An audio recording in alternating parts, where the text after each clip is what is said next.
Oke, selamat malam semuanya.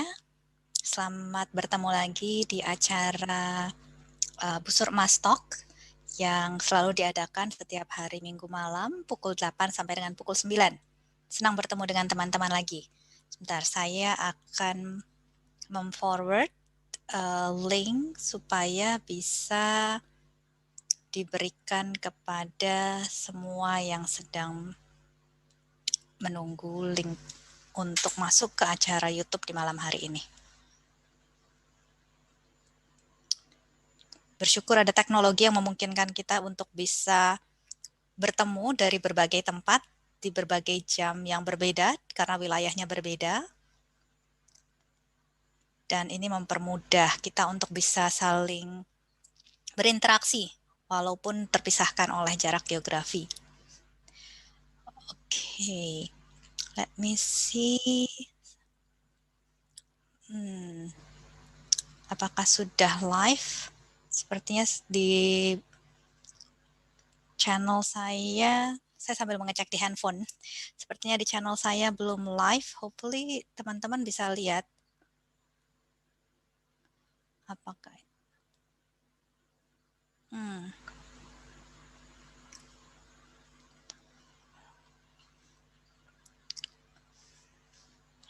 Oke.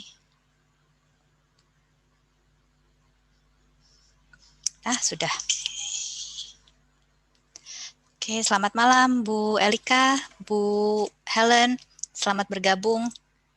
Senang bisa bertemu lagi di malam hari ini. Kita akan mulai acara kita sudah pukul 8, nanti yang teman-teman yang lain akan join lagi. Seperti biasa, saya akan memulai dengan menjelaskan tentang busur emas. Dan hari ini kita berbicara tentang salah satu fokus dari kegiatan busur emas yaitu coaching. Karena busur emas kita berfokus 3 bidang yaitu coaching, counseling, dan learning. Nah, untuk teman-teman yang ada di acara YouTube ini, let me see ya, saya perlu memforward satu hal lagi. Sebentar ya.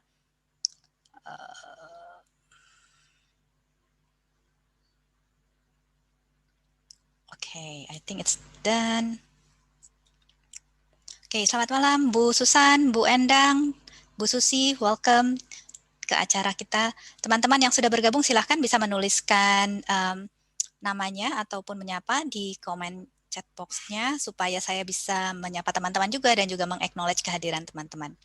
Hari ini kita akan berbicara tentang updated ICF Core Competencies, di mana ICF sejak tahun ini sudah menginformasikan bahwa di awal tahun 2021 nanti akan ada perubahan terhadap model core kompetensi coaching yang berdasarkan standar ICF. Dan itu disebutnya sebagai updated ICF Core Competencies. Nah, updated core competency ini berubah dari 11 kompetensi yang sekarang masih berlaku karena yang sekarang ini berlaku sampai dengan akhir tahun ini. Dan dari 11 itu berubah menjadi 8 core kompetensi. Nah, itu yang akan kita lihat di dalam percakapan kita malam hari ini. Dan seperti biasa, kalau teman-teman ada pertanyaan nanti as I go, silakan teman-teman bisa menuliskannya di komen. Nanti saya akan mencoba menjawab sambil jalan. Di sini juga ada beberapa tim yang mendampingi sehingga kalau ada yang saya miss itu akan dibantu dimasukkan reminder oleh tim di sini sehingga saya bisa meresponi apapun yang teman-teman tanyakan nantinya sambil kita berjalan sampai dengan pukul 9 malam nanti. Oke, ini ada Pak Heru, welcome Pak Heru. Selamat malam juga teman-teman CMI. Selamat malam Pak David Robert Sitorus, welcome. Oke teman-teman, kita akan mulai untuk membicarakan tentang updated core competency model ini. Tapi sebelum itu, saya meminta beberapa menit untuk menjelaskan sedikit tentang visi misi dari Yayasan Busur Emas. As usual, teman-teman yang sudah berkali-kali ikut acara kita sudah pasti sangat hafal ya dengan struktur ini. Kita akan melihat apa sih yang menjadi visi dari Yayasan Busur Emas yang mendorong kita mengadakan acara-acara termasuk acara malam hari ini. Visi Busur Emas adalah sebuah dunia di mana setiap orang itu belajar, setiap orang mengalami pemulihan emosional, dan setiap orang berkembang. Nah, karena kita visinya adalah sebuah dunia di mana setiap orang belajar, setiap orang mengalami pemulihan emosional, dan setiap orang berkembang, maka kita melakukan perencanaan kegiatan itu dengan sangat intentional supaya kegiatan-kegiatan di Busur Emas bisa diakses oleh berbagai kalangan. Ada program-program yang memang totally free, seperti yang hari ini kita adakan, di mana setiap minggu malam kita juga selalu mengadakan free talk show, karena itu kita mau berikan kesempatan kepada mereka-mereka yang memang karena situasinya tidak memungkinkan untuk mengikuti program-program berbayar. Kita juga ada program-program berbayar, mulai dari yang harganya sangat ekonomis sampai dengan yang agak premium.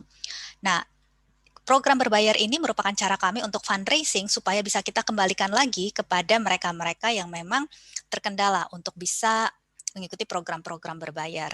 Jadi program subsidi silang inilah yang memungkinkan kita semua bersama-sama membangun dunia di mana setiap orang belajar, setiap orang mengalami pemulihan emosional, dan setiap orang berkembang. Itu visi kami. Dan misinya adalah bersama-sama dengan Anda, kami membawa layanan berkualitas terkait coaching, counseling, dan juga pembelajaran kepada siapapun di muka bumi ini. Dan sekali lagi kata bersama Anda ini mencerminkan semangat yang ada di Busur Emas bahwa kita selalu membuka diri untuk bekerja sama dengan siapapun yang memang bersedia untuk bergandengan tangan, memiliki visi yang serupa untuk bisa menolong setiap orang belajar, setiap orang mengalami pemulihan emosional, dan setiap orang berkembang.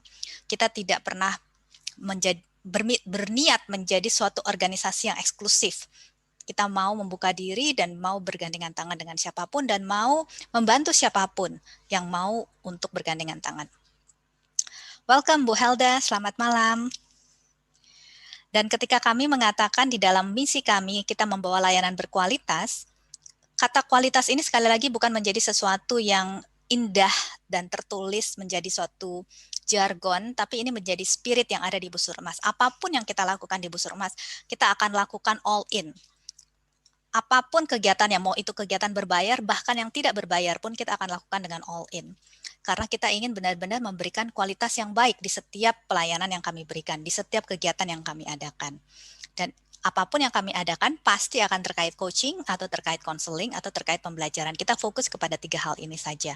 Walaupun memang variasinya menjadi cukup banyak karena ada kegiatan-kegiatan seperti hari ini, ada juga kegiatan-kegiatan seperti free coaching yang kita kerjasamakan dengan CMI, ini ada beberapa teman CMI juga di sini, ada juga kegiatan-kegiatan yang sifatnya pemulihan emosional, kita membentuk kelompok-kelompok pemulihan, apapun kegiatannya, walaupun variasinya banyak, selalu terkait coaching, counseling, dan juga pembelajaran. Teman-teman yang berminat untuk mengetahui lebih jauh tentang berbagai variasi kegiatan Busur Emas bisa mengunjungi website kami di www.busurmas.com. Di situ berbagai variasi kegiatan kami sudah kami tampilkan supaya teman-teman bisa mendapat informasi yang lebih lengkap. Oke, kita lihat. Oh, ada Pak Prijana. Selamat malam Pak Prijana, selamat bergabung. Senang Pak Prijana bisa bergabung hari ini.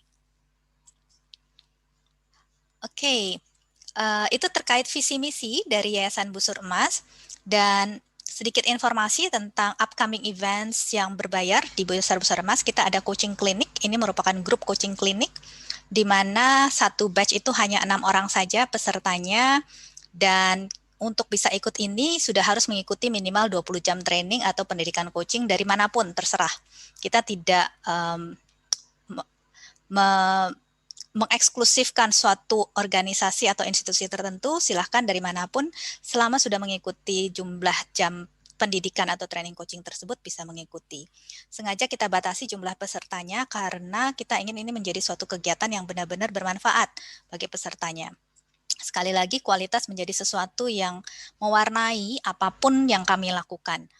Kita lebih prefer melakukan sesuatu small scale tapi good quality dibandingkan go wide and big scale tapi sulit untuk memonitor sesuatu yang berjalan tersebut sehingga kualitasnya juga agak sulit termonitor. Jadi kalau teman-teman berminat untuk mengikuti acara coaching klinik ini, di mana dalam acara coaching klinik yang full online ini terdiri dari 3 sesi, teman-teman bisa mendapatkan pendampingan untuk meningkatkan keterampilan coaching berdasarkan observasi terhadap percakapan coaching yang terjadi. Dan ini fokusnya kepada core kompetensi coachingnya. Dan hari ini kita akan bahas core kompetensi coaching tersebut, baik yang ada sekarang maupun yang updated model yang menurut ICF akan mulai berlaku di awal tahun 2021 nanti. Informasi lebih lengkap dan bila teman-teman ingin mendaftar bisa menghubungi Ibu Marta Susan atau yang biasa dipanggil Ibu Susan dan juga Ibu Gerna di nomor yang tercantum di sini. Nanti kedua ibu-ibu ini akan memberikan informasinya kepada teman-teman semua. Oke, kita lihat di sini ada Ibu Kasih. Selamat malam Ibu Kasih, selamat bergabung. Oke, kita akan masuk kepada the main point yang menjadi topik kita malam hari ini, yaitu updated core competencies dari ICF. Nah, teman-teman, ini saya tampilkan tabelnya. Seperti biasa, teman-teman yang berminat untuk mendapatkan slide yang kami tampilkan di acara malam ini, silahkan bisa menuliskan alamat email teman-teman ke chat di sini, atau kalau teman-teman tidak merasa nyaman untuk menuliskannya karena terlalu publik, teman-teman bisa mengirimkan message ke Facebook inbox Yayasan Busur Emas berisi alamat email teman-teman. Nanti kita akan kirimkan emailnya PPT ini dalam format PDF kepada teman-teman yang memintanya. Feel free kalau membutuhkan. Tapi kalaupun teman-teman mau mendapatkan sendiri langsung ke sumbernya, silahkan. Ini yang kami tampilkan ini kami ambil dari websitenya KitWeb. Di sini tertulis juga kitweb.com. Jadi KitWeb itu adalah salah satu coach di dunia yang cukup prominent dan beliau yang sejak awal sudah melakukan studi terhadap komparasi antara core kompetensi yang ada sekarang dengan kompetensi yang updated oleh ICF. Jadi sekali lagi kalau teman-teman mau langsung dapat dari source-nya, teman-teman bisa buka di websitenya KitWeb. Ini kami ambil dari KitWeb dan source-nya sudah tertulis juga di sini.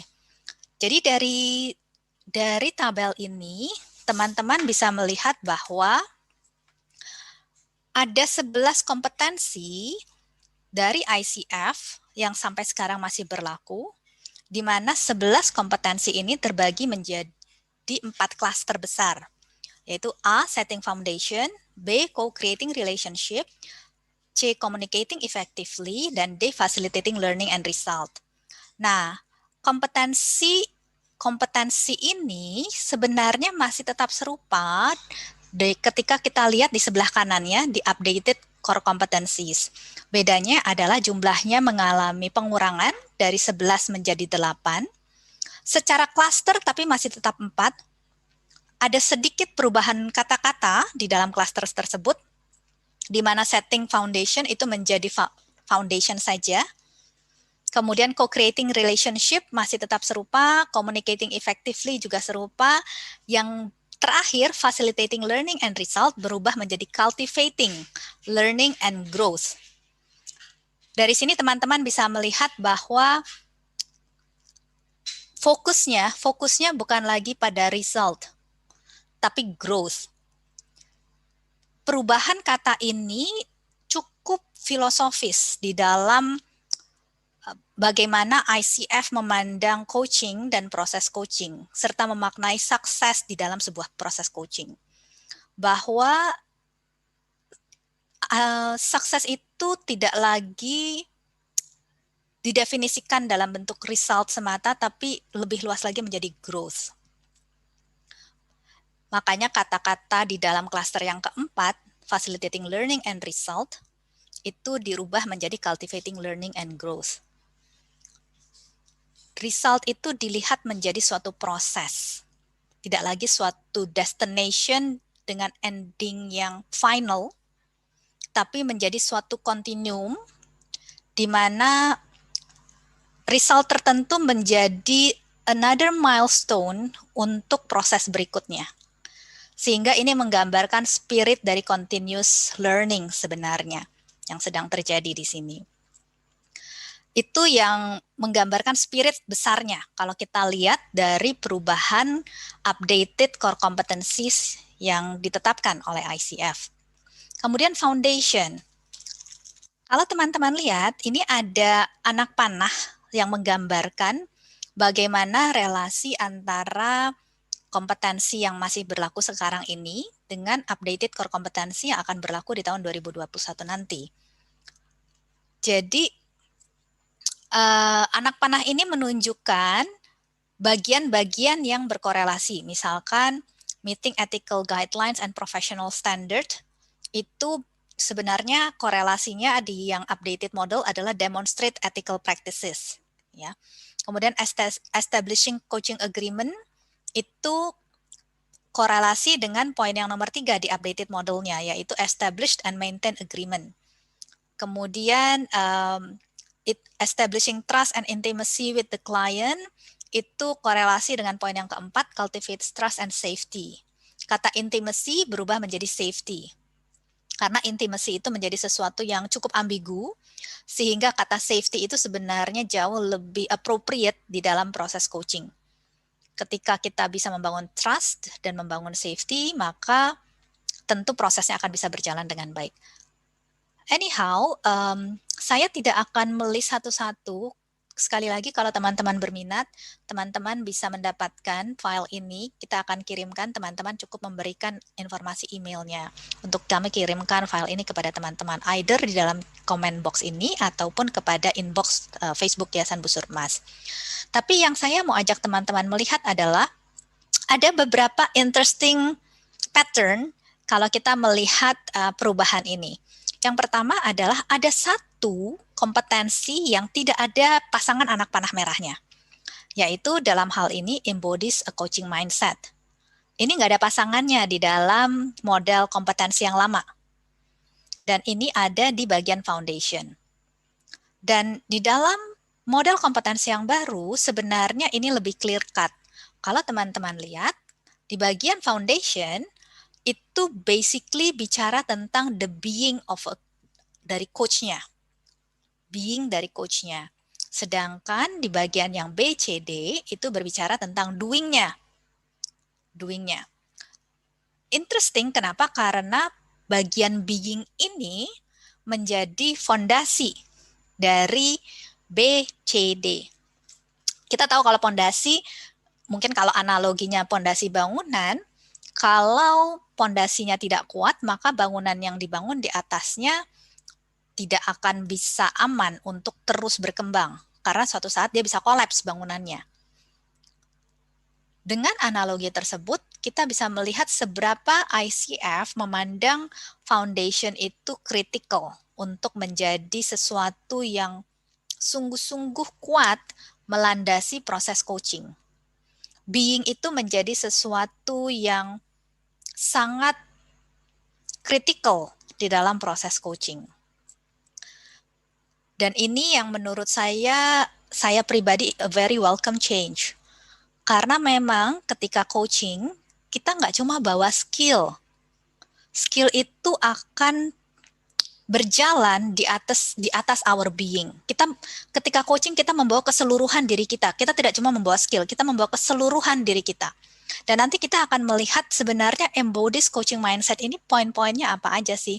Dan it's very interesting. Teman-teman yang berminat untuk mempelajari coaching lebih dalam, this is an exciting time untuk dunia coaching. Karena dengan perubahan ini, a whole new world is opening. Dan it is an exciting whole new world kalau menurut saya pribadi. Dengan masuknya fokus terhadap being kepada kompetensi coaching. Yang sebelumnya itu tidak ada, fokus itu tidak ada. Sekarang fokus itu ada. Fokus terhadap being dari coachingnya. Embodies a coaching mindset. Ya, itu satu poin yang interesting. Kemudian poin berikutnya adalah kalau teman-teman lihat, tadi ya, establishing coaching agreement itu ada paralelnya. Kemudian establishing trust and intimacy itu ada paralelnya. Coaching presence itu ada paralelnya. Active listening ada paralelnya. Powerful questioning ada paralelnya. Nah, yang menarik adalah direct communication. Direct communication itu paralelnya banyak. Kalau teman-teman lihat, direct communication itu dia masuk ke evoke awareness, dan dia juga masuk kepada cultivate trust and safety, dan dia juga masuk kepada sebenarnya masuk juga kepada listen actively. Jadi ada tiga paralel atau tiga pasangan, kalau kita lihat di anak panah ini ya, tiga pasangan dari direct communication. Dan direct communication itu nggak ada exactly satu katanya, tapi itu terpecah menjadi tiga. Artinya ketika kita berusaha untuk mendengarkan dengan aktif, ketika kita berusaha untuk meningkatkan kesadaran, maka itu semua harus dibangun di atas kemampuan untuk berkomunikasi secara langsung. Jadi itu tidak menjadi sesuatu poin tersendiri, tapi itu mewarnai poin-poin yang tadi disebutkan ya. Bagaimana membangun kesadaran, bagaimana mendengarkan dengan aktif, dan bagaimana membangun trust dan safety, itu semua ada warna dari direct communication. Itu another point-nya. Kemudian another interesting pattern adalah di bagian D-nya, di cluster D, Facilitating Learning and Result. Tadi kita sudah bahas tentang perubahan kata result itu menjadi growth. Itu juga one interesting development menurut saya pribadi. Kemudian another one adalah poin 9, 10, 11. 9, 10, 11 itu masuk menjadi satu, dibungkus menjadi satu, facilitate client growth. Designing action, planning and goal setting, managing progress and accountability, itu dibungkus menjadi satu, menjadi facilitate client growth. Karena memang growth itu terjadi ketika ada komitmen. Growth itu terjadi ketika ada komitmen. Komitmen untuk melakukan action. Insight, it's good. Tapi insight yang tidak di-follow up dengan komitmen to do something about the insight, tidak akan menghasilkan transformasi. Kalau teman-teman tertarik bagaimana mempelajari proses perubahan, itu ada satu buku yang sangat baik, Changing for Good dari Prochaska. Awareness atau insight itu adalah early part of transformation. Tapi kalau tidak ada komitmen untuk memfollow up action untuk memfollow up insight atau awareness tersebut, transformasinya tidak akan pernah terjadi. Growth-nya itu terjadi ketika insight dipasangkan dengan action. Makanya facilitating client growth itu menjadi satu poin yang bisa membungkus semuanya ini. Ya. Action, goal setting, dan managing progress and accountability. Nah, interestingly sekali lagi, growth ini menjadi sesuatu yang lebih penting dipandang oleh ICF sehingga menggantikan result. Karena result itu kalau kita lihat ya dalam satu continuum, result itu satu titik di dalam suatu continuum. Sedangkan growth itu adalah the continuum itself. Growth itu jauh lebih luas dibandingkan result yang merupakan satu titik di dalam continuum tersebut. Jadi sekali lagi teman-teman bisa melihat bagaimana ICF sangat menekankan continuous growth. Bukan cuma achieving a certain point, tapi bagaimana that point itu, titik itu dilihat dalam konteks growth secara lebih luas. Sekali lagi, this is a very interesting development. Dan saya yakin coaching akan menjadi sesuatu yang jauh punya bobot lebih dalam. Bukan berarti sekarang nggak dalam. Tapi dengan perubahan ini, coaching itu akan menjadi sesuatu yang bobotnya jauh lebih dalam. Dan sekali lagi, it's a new exciting world sebenarnya dengan adanya perubahan di dalam core kompetensi ini. Oke, ini ada, saya sapa dulu ya, ada Ibu Kasih, Ibu Marlina, Ibu Sari, Ibu Meti. Selamat bergabung semuanya di dalam acara talk show kita malam hari ini tentang updated core kompetensi dari coaching. Oke, ada Ibu Helda. Nilai filosofis, yes Bu. Nilai filosofisnya sangat menarik memang di dalam perubahan ini. Very interesting.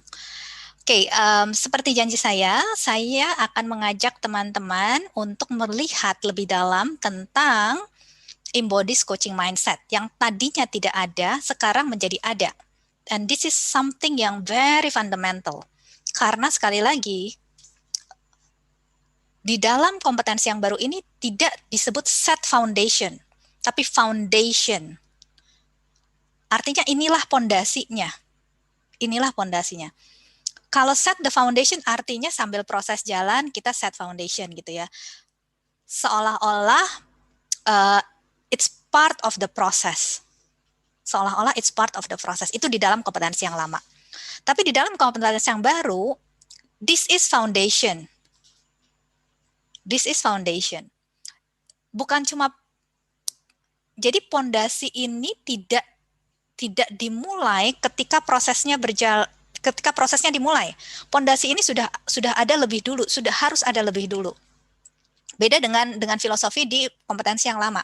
Kompetensi yang lama, setting a foundation artinya itu dimulai ketika proses coachingnya dimulai. Tapi sekali lagi di kompetensi yang baru, foundation ini tidak dimulai ketika prosesnya dimulai. Ini sudah harus ada. Makanya itu ngomongnya being, bukan doing. Ngomongnya being. Dan ini yang sangat menarik. Oke.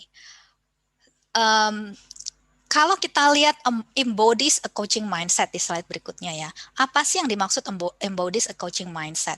By the way, ini saya ambil dari websitenya ICF. Kalau teman-teman mau, juga teman-teman bisa lihat ke sana langsung. Kalau teman-teman berminat terhadap mendapat rekapannya, kita akan kirimkan. Teman-teman bisa tuliskan emailnya nantinya.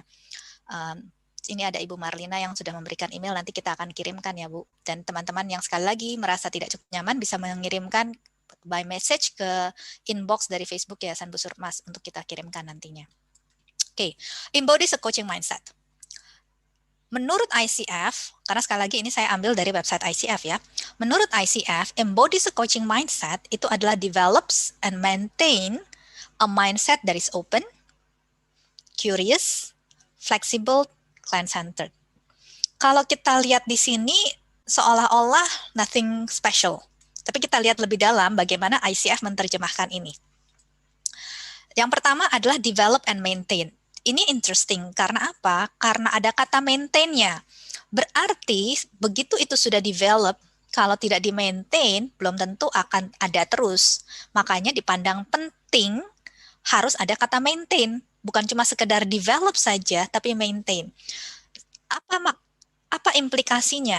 Ada kata develop dan ada kata maintain. Implikasinya adalah ini menjadi sesuatu yang perlu berjalan di sepanjang kontinuum proses coaching dan sepanjang kontinuum keberadaan si coach-nya. Karena ini kan ngomong tentang being dari si coach. Tentang keberadaan dari si coach. Berarti develop dan maintain mindset itu menjadi sesuatu yang harus terus-menerus dilakukan oleh sang coach. Kalau coach tidak terus-menerus melakukan ini, maka dia nggak punya pondasi untuk melakukan coaching. Interesting ya, bahwa kalau coach tidak terus-menerus melakukan ini, dia nggak punya pondasi untuk melakukan coaching. Karena this is foundation. Develop and maintain. Develop and maintain. Bagaimana mindset yang open, mindset yang curious, mindset yang fleksibel, mindset yang client-centered itu diterjemahkan. Yang pertama, ada 8 terjemahan dari ICF. Yang pertama, acknowledges that client are responsible for their own choices. Sekali lagi, ini semuanya ngomong mindset loh teman-teman. Kalau mindset sekali lagi itu ngomong being, keberadaan. Jadi ketika masuk ke dalam proses coaching, si coach-nya itu sudah harus masuk dengan mindset ini.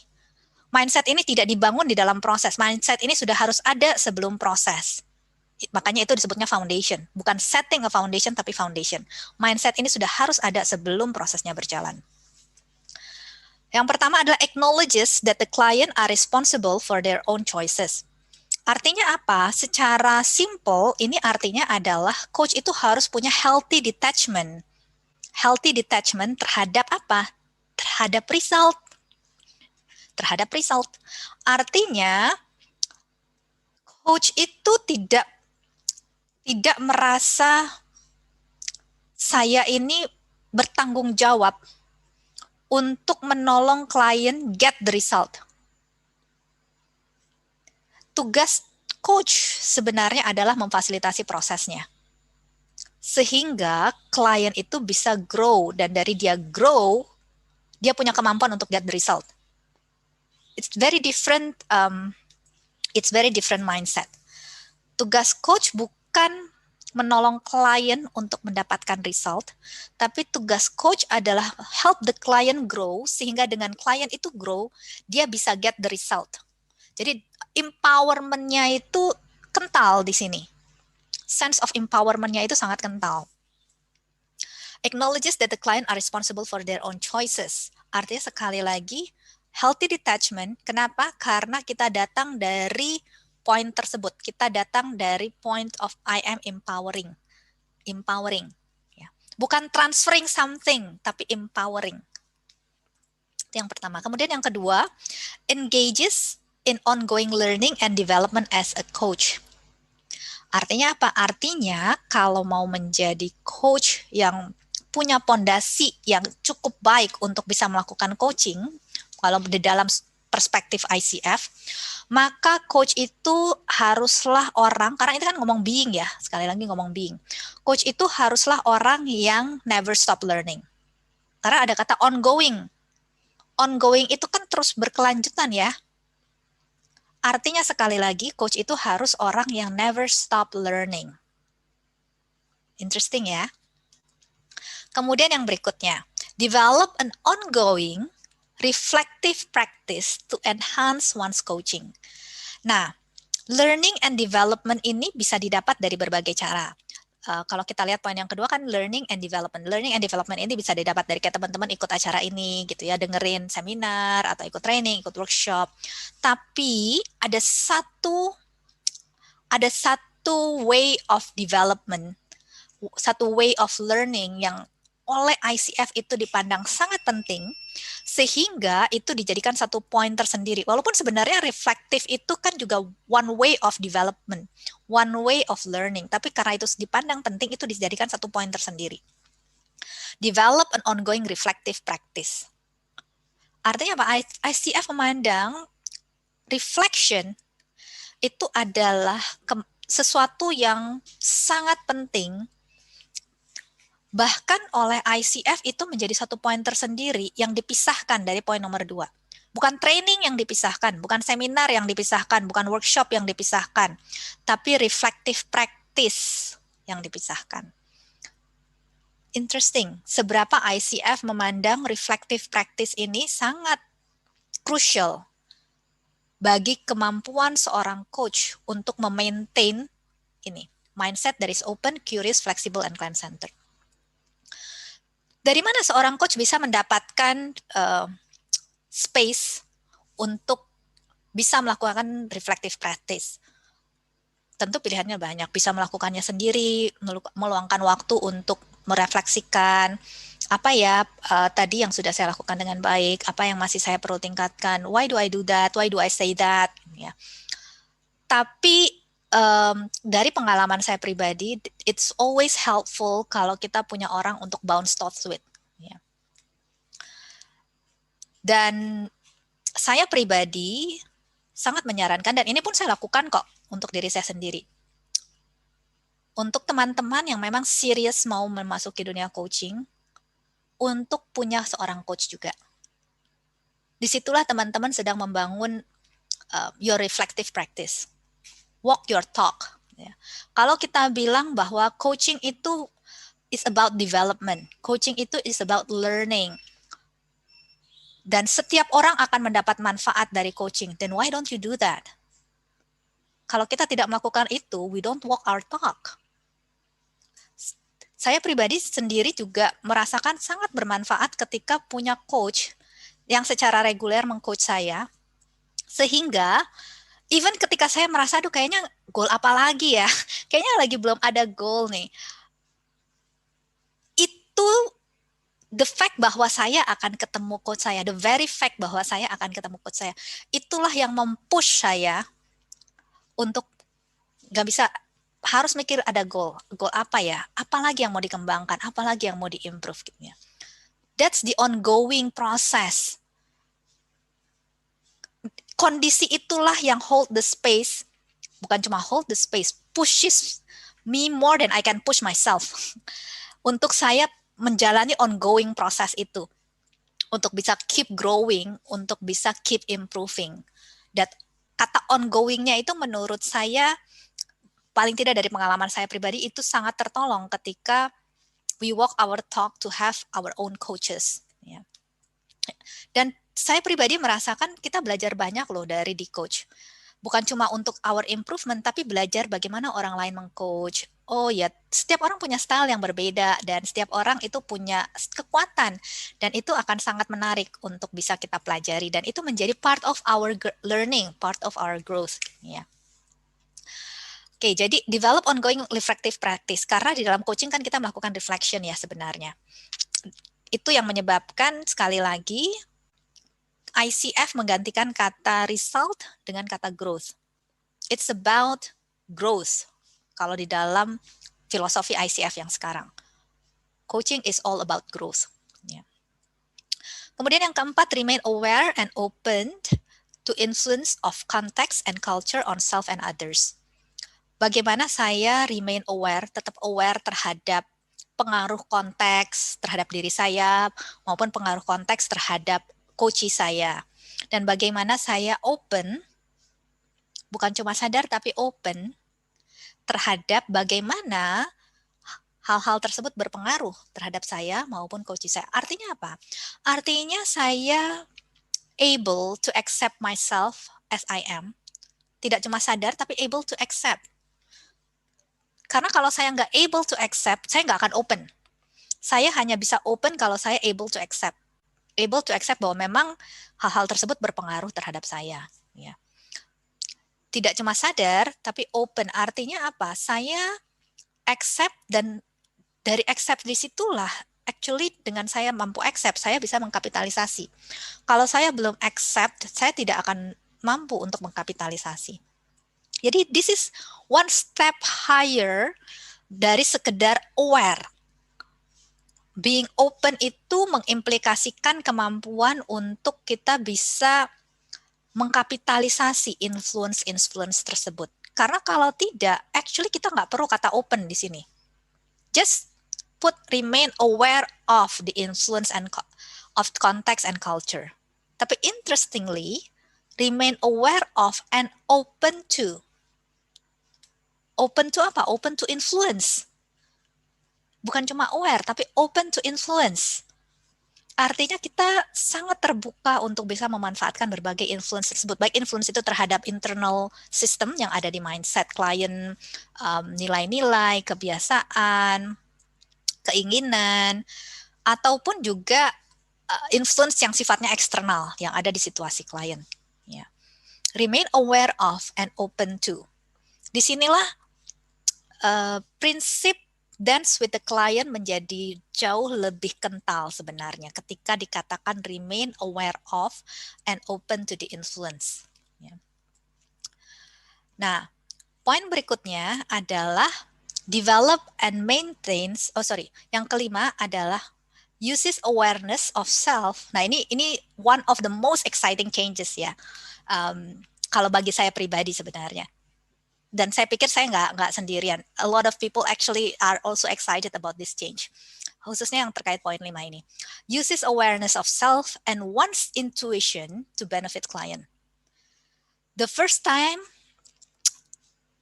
kata intuition itu dimasukkan sebagai sesuatu yang purposefully digunakan untuk bisa benefit client. Di dalam dunia coaching sebelumnya, kata intuition ini tidak terlalu muncul.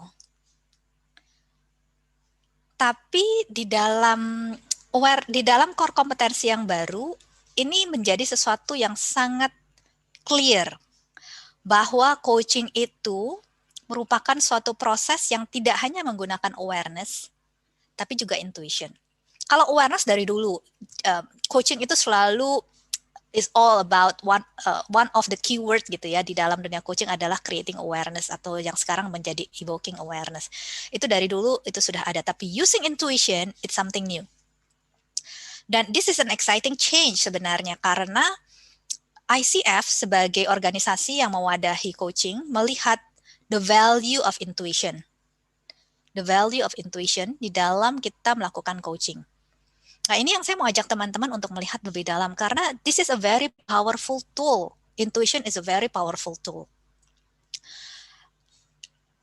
Kita mengatakan intuition itu seringkali tidak terlalu tajam. ketika kita memaknai intuition itu apa sebenarnya. Karena intuition itu dimaknai dengan berbagai hal oleh berbagai orang, ya. Ada yang melihat itu sebagai sesuatu yang sangat tidak saintifik dan agak mistis. Ada yang melihat itu sebagai proses yang saintifik. Jadi spektrumnya sangat besar. Tapi kalau ICF dengan sangat clear memasukkan kata use intuition untuk bisa benefit client, there's something in intuition yang bermanfaat bagi klien. Nah, intuition itu kalau kita coba lihat lebih dalam lagi, ada beberapa tokoh psikologis terutama ya, yang membahas cukup dalam tentang intuisi. Salah satunya adalah Carl Jung. Kalau teman-teman berminat, teman-teman bisa coba lihat lagi. Bisa browse buku-buku dari Jung sendiri banyak, dan buku-buku dari ilmuwan-ilmuwan yang kemudian build on terhadap teori-teori Jung itu juga banyak sekali. Tapi yang Jung ini berbicara intuition itu dalam konteks archetype, bahwa ada archetype itu artinya jenis-jenis kepribadian tertentu, dan juga ada tidak cuma bicara tentang jenis kepribadian, kayak MBTI juga dibangun di atas teori Jung sebenarnya. Tapi lebih kepada, kalau di dalam coaching, yang ini lebih kepada bagaimana orang itu mengembangkan makna. Larinya sebenarnya lebih ke sana. Ketika ICF menetapkan bahwa di dalam coaching kita menggunakan intuisi. Karena intuisi itu sebenarnya adalah knowledge. It's a knowledge actually. It's a knowledge yang adanya tapi di subconscious, yang adanya di bawah sadar. Bukan di pikiran sadar, di bawah sadar. Dan kemampuan seseorang untuk bisa mengakses subconscious tersebut, dan keakraban seseorang dengan dunia subconsciousnya, itulah yang akan menolong orang tersebut untuk bisa menggunakan intuisi di dalam suatu proses coaching to benefit client. Ketika seseorang tidak atau belum bergaul akrab dengan dunia subconsciousnya, agak susah untuk orang tersebut bisa mengkapitalisasi intuisinya. Tapi interestingly, kalau teman-teman melihat di poin 3, itu kan ada kata reflective practice ya. Salah satu cara kita membangun keakraban dengan alam bawah sadar kita actually adalah dengan ongoing reflective practice. Karena reflection itu kan akan mengakses subconscious sebenarnya. Karena diharapkan dari reflective practice itu akan muncul insight. Insight itu apa sih? Insight itu adalah something yang ada sebenarnya di bawah sadar yang kemudian muncul ke permukaan sehingga kita jadi sadar. Kita jadi aware, oh ternyata begini, oh ternyata begitu, yang disebut aha moment. Itu adalah subconscious knowledge yang kemudian muncul ke alam sadar. Entah karena ada connection of the dots, entah karena ada reminding again sehingga itu muncul lagi ke permukaan. In whatever ways, itu tadinya ada di bawah sadar dan sekarang muncul ke pikiran sadar. Nah, sekali lagi ketika seseorang itu melakukan ongoing reflective practice, dia sedang membangun keakraban dengan dunia bawah sadarnya. Dan semakin dia akrab dengan dunia bawah sadarnya, semakin dia akan mampu untuk mengakses intuisinya. Karena intuisi itu sekali lagi seringkali secara umum kan dimaknai sebagai kita tahu sesuatu tapi kita tidak bisa menjelaskannya secara logical reasoning, ya. Dan kalau teman-teman lihat perkembangan di dalam dunia coaching, sekarang banyak gerakan-gerakan yang lebih kental di dalam memanfaatkan intuisi dalam proses coaching. Baik itu berupa alam, nature coaching, baik itu berupa gambar, ada gerakan-gerakan, ada coaching schools tertentu yang memanfaatkan gambar-gambar. It's actually capitalizing on intuition sebenarnya. Cuma memang tergantung bagaimana memanfaatkannya ya. Kan gambar alam, it's actually a tool. Ketika tool itu mengalahkan skill, lama-lama skillnya kan nggak berkembang ya. We should rely more on skill instead of tools mestinya. Sehingga ketika tools yang satu nggak ada, kita bisa dengan cepat dan mudah switch ke tools yang lain. Tapi kalau kita rely heavily on certain tools, ketika tools ini nggak ada, kita gagap dan gugup untuk bisa melakukan proses coachingnya. Kenapa? Karena kita terlalu bergantungnya sama tools, bukan pada skill.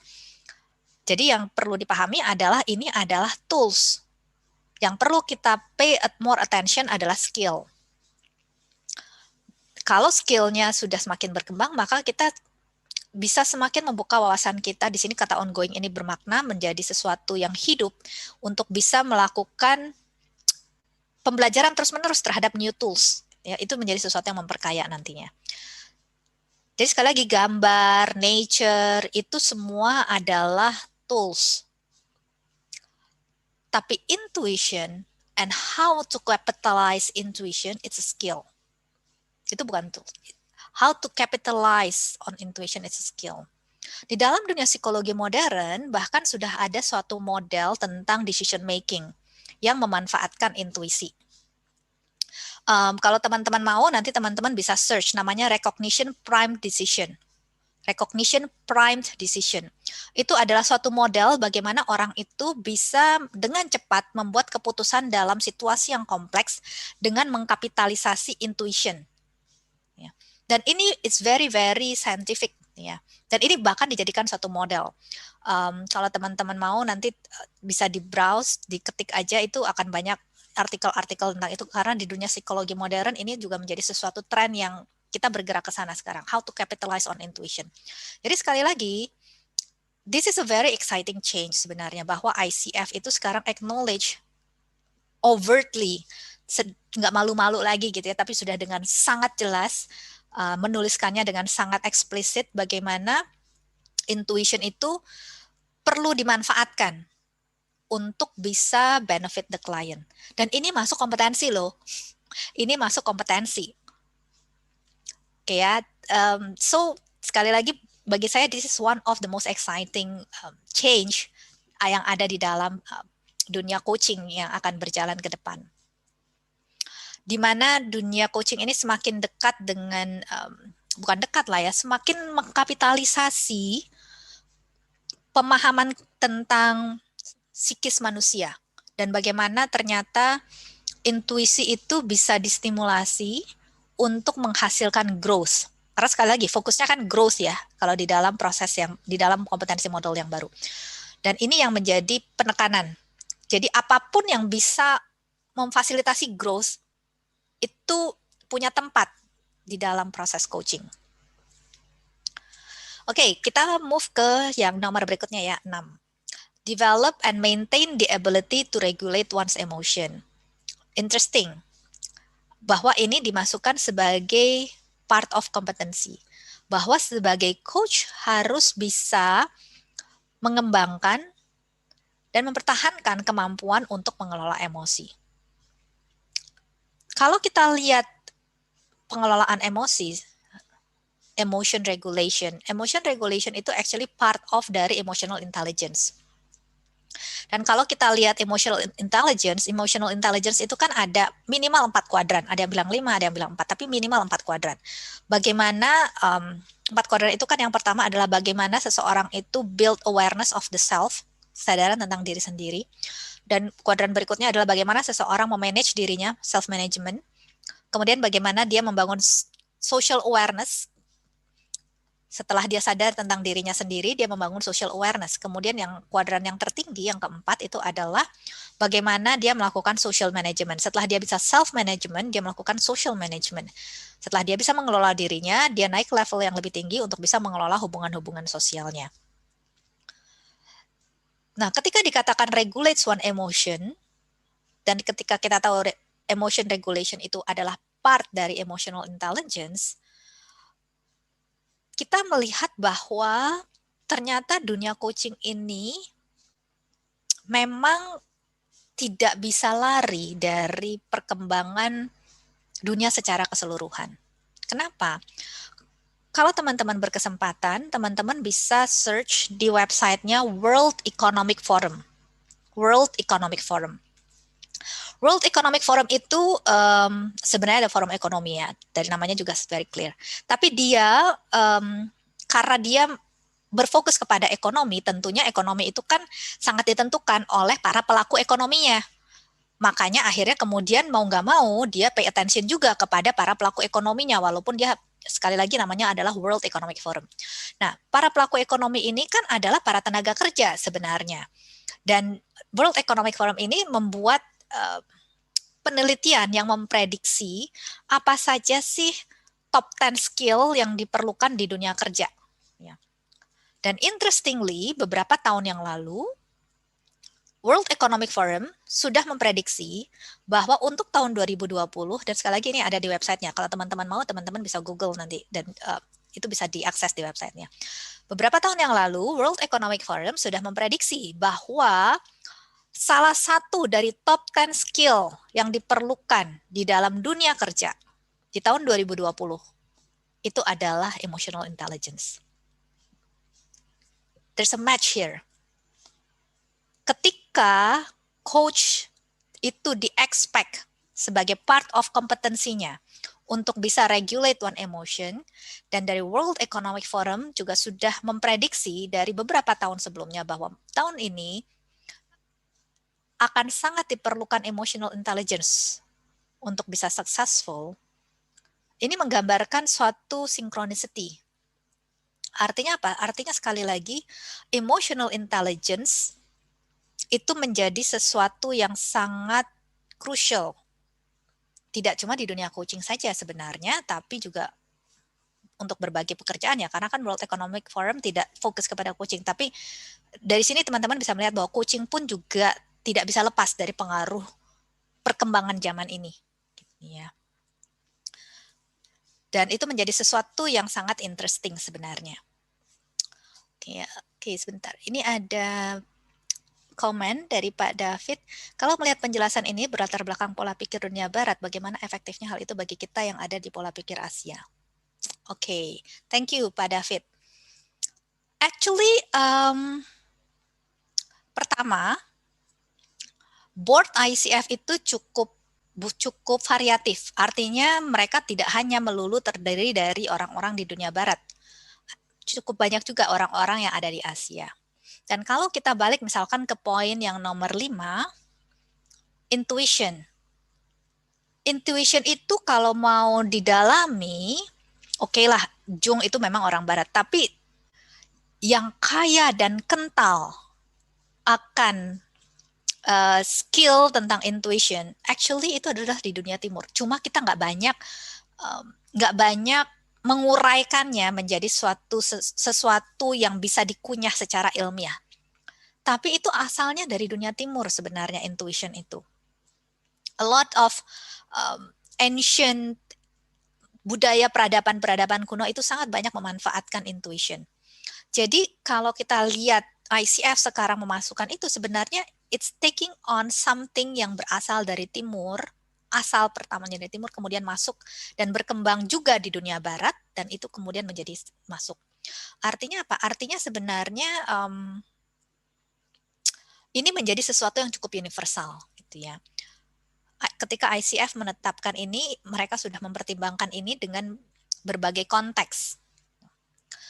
Itu poin yang pertama. Poin yang kedua, dengan adanya perkembangan teknologi seperti sekarang, di mana secara geografis, by the way teman-teman, yang kita sekarang memang sedang mengalami pandemi di mana kita jadi sulit berpergian dan lain sebagainya. Tapi it doesn't mean bahwa globalisasi tidak terus terjadi, bahkan tambah deras. Kenapa?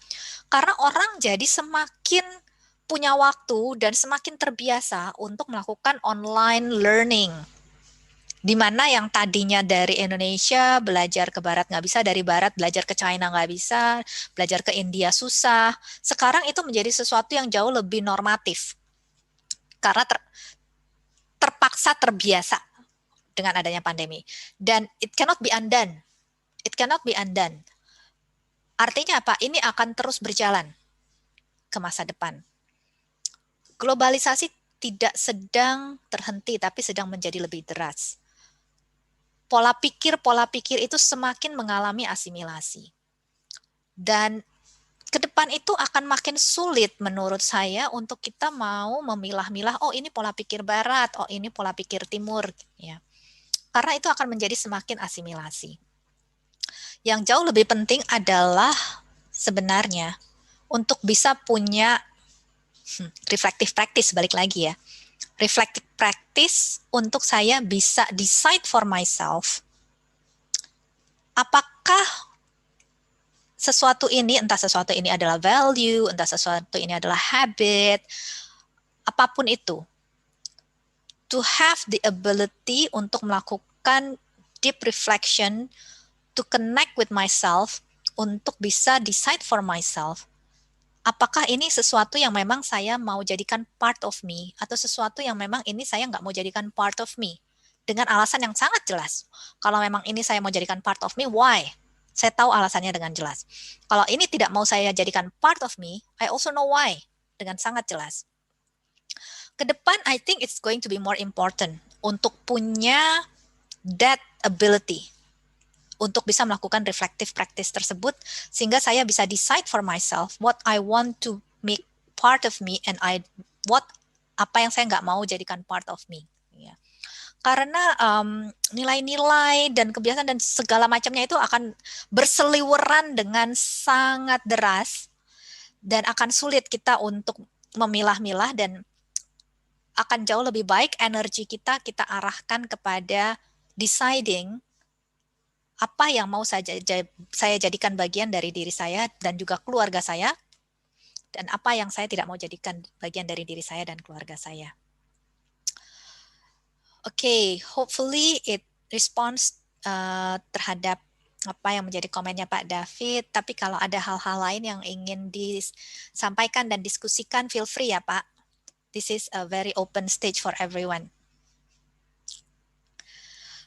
Okay, kita masuk ke poin nomor 7 ya sekarang ya. Tadi kita sampai nomor 6, sekarang kita masuk poin nomor 7. Poin nomor 7 adalah mentally and emotionally prepared for the session. Ini sebenarnya sudah ada sejak lama ya, dan ini hanya menjadi sesuatu yang semakin kuat. Karena apa? Karena sekali lagi kompetensi embodies coaching mindset itu berbicara tentang being. Jadi ketika berbicaranya tentang being, maka pasti mau nggak mau ngomongin juga tentang mental being, emotional being, nggak cuma physical being, tapi ngomongin being secara lebih holistik. Dan sekali lagi being ini menjadi sesuatu yang di-expect done before session. Bukan sesuatu yang baru dibangun ketika sesinya mulai. It has to be done before sessions. Karena ini ngomongin tentang being. Ini ngomongin pondasi. Dan yang nomor 8 adalah seek help from outside sources when necessary. Di sini tidak disebutkan exactly help-nya apa, tapi ketika teman-teman melihat ini sebagai suatu keseluruhan, maka kemampuan reflektif itu akan sangat berperan dalam poin nomor 8 ini. Karena poin reflektif itulah yang akan menolong coach untuk bisa decide apakah kasus ini something that I can still handle, gitu ya, ataukah ini something yang beyond my skill, beyond my knowledge, beyond my profession mungkin as a coach, ya.